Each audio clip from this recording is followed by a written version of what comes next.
Good morning. This morning I'm going to be reading from Ephesians 6, 5 to 7 in the ESV and in the NLT. Okay, because I think the NLT makes it a little clearer. I'm thinking that the NLT is the New Living Translation. It started off as a transliteration by one person. I think it is now considered a translation by many people, but I haven't researched it. But anyway, it gives a different approach to it a little bit. Okay.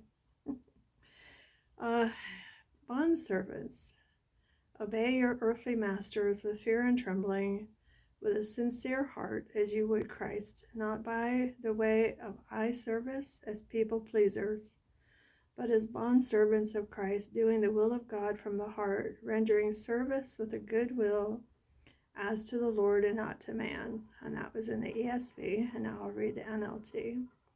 Slaves, obey your earthly masters with deep respect and fear. Serve them sincerely as you would serve Christ. Try to please them all the time, not just when they are watching you. As slaves of Christ, do the will of God with all your heart. Work with enthusiasm as though you were working for the Lord rather than for people. Now, we're not going to be talking about slaves here. Okay, not physical slaves, just physical slave masters, okay? Um, what we're going to be talking about is, we as the Lord's belonging to the Lord, he is now our master, okay? When we make him Lord means master.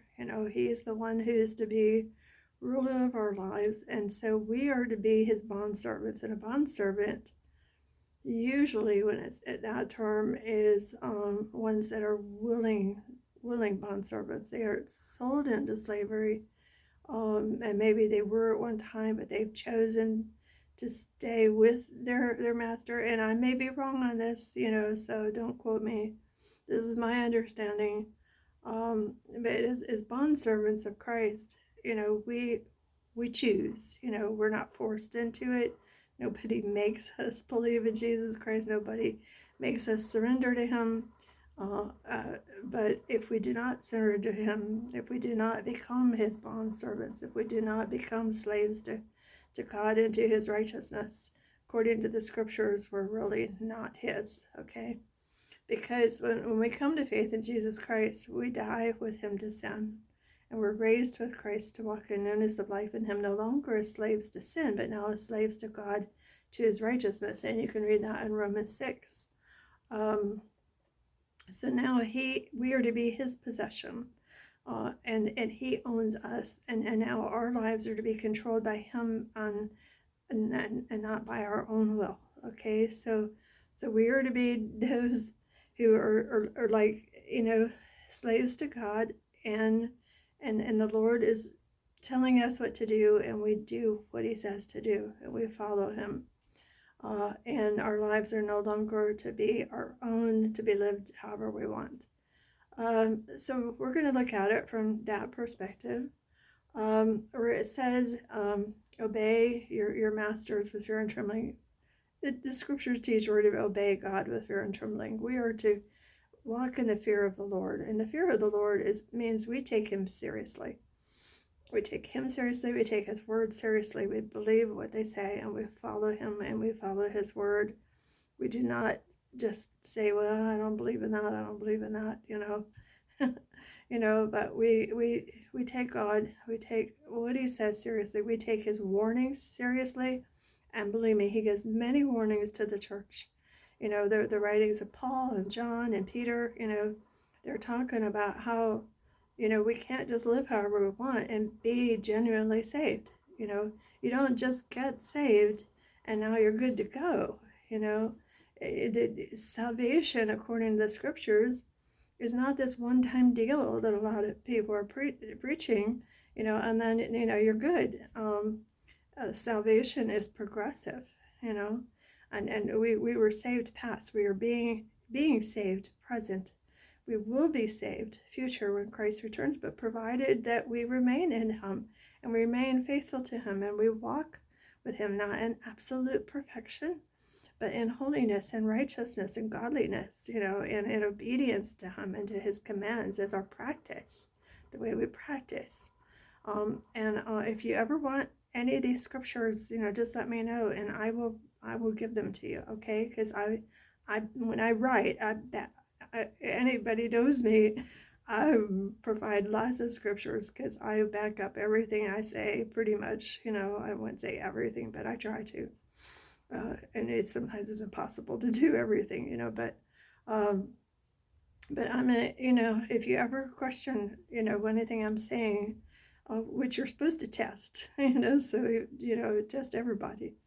But if you want to know what scriptures I'm using, what to say these things, then please ask me and I will supply them for you.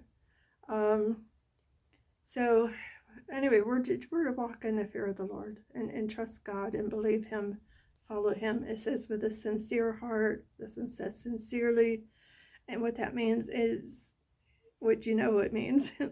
It means it's in truth. It's not fake. There's a lot of people say they're following Jesus, but it's fakery. They're just pretending, but they're not really following him. So it has to be honest. We have to be honest with ourselves. We have to be honest with other people. None of us should be liars. Does it mean we've never told a lie? Does it mean we might accidentally tell a lie? That we might not. But we should not be those who deliberately lie to other people, and that we make it our practice. So we should be honest people, and very sincere in our walks with the Lord. This one says, by the way of eye service. This other one says,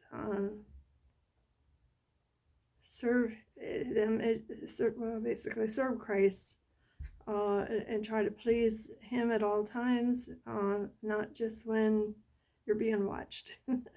There's a whole lot of people these days, who are really good at acting religious when they're out with other people, when they're at a gathering of the church or what's called church, and they can put on a show, of righteousness, and people think that person is a really good Christian, and they could be going home and getting in private and, vegging out on pornography or all kinds of things, they're wicked and evil, and it's not just that just seems to be the main one today that people are doing in secret. That's really a big problem. Okay, so we're to obey the Lord. We're to walk in obedience to him. We're to serve him with our lives. Okay, so what is Jesus called us to do to serve him? Yes, we're to obey him. Yes, we're to leave our lives of sin behind us. We're now to walk in obedience. We're to walk in holiness and righteousness and not in sin. But what else? What else are we called to do? We're called to share the gospel, aren't we? We're called to live it. Number one, make sure you live in it before you're mouthing it. And you shouldn't willfully be talking about things that that you're not doing. Okay, we might accidentally say something and then realize later, oh, that's right, I didn't do so well with that. But none of us should be lying willfully, deliberately, and pretending to be something that we're not, and a lot of people are doing that. So you need to be who you are no matter who you're with, in other words. Now I'm not going to be the same with my husband exactly as I am with other people. We have a different relationship, but I'm still me. This is still me. But we should be the same, with people no matter who we're with, and we shouldn't try to blend in, and that's what it's talking about here, you know, not to try to be people pleasers, but to be God pleasers. You know, we should be living our lives to please God, not please people.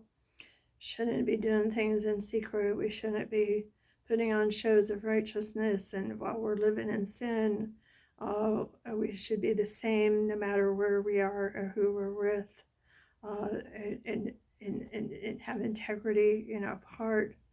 Um, it's important that we should try to please the Lord in everything that we do and everything we say. We should pray and ask the Lord, you know, like I'm praying and I say, Lord, give me the words to say. And I'm not saying that every word I'm speaking are the exact words of God, you know, but I believe He's guiding me in what to say. But I'm still a human, you know, and I get words wrong sometimes, you know. But I think He allows that maybe just to show you that I'm a human. So anyway, we're to do the will of God, to do it with our whole heart, with enthusiasm, uh, because we are working for the Lord and we're not working for people. You know, God should be the one that's getting our passion and our enthusiasm, and not other people so much. You know, I mean, definitely, most of our passion should be going to God. You know, and obeying Him. So anyway, be doing what you know is the will of God. You know, living the life that you're supposed to live, and then sharing the gospel with other people, so that they can come to know Jesus Christ too. But make sure you're sharing the truth. And the truth is that Jesus died that we might die with Him to sin and live to Him and to His righteousness. And that's in 1 Peter 2:24. Okay.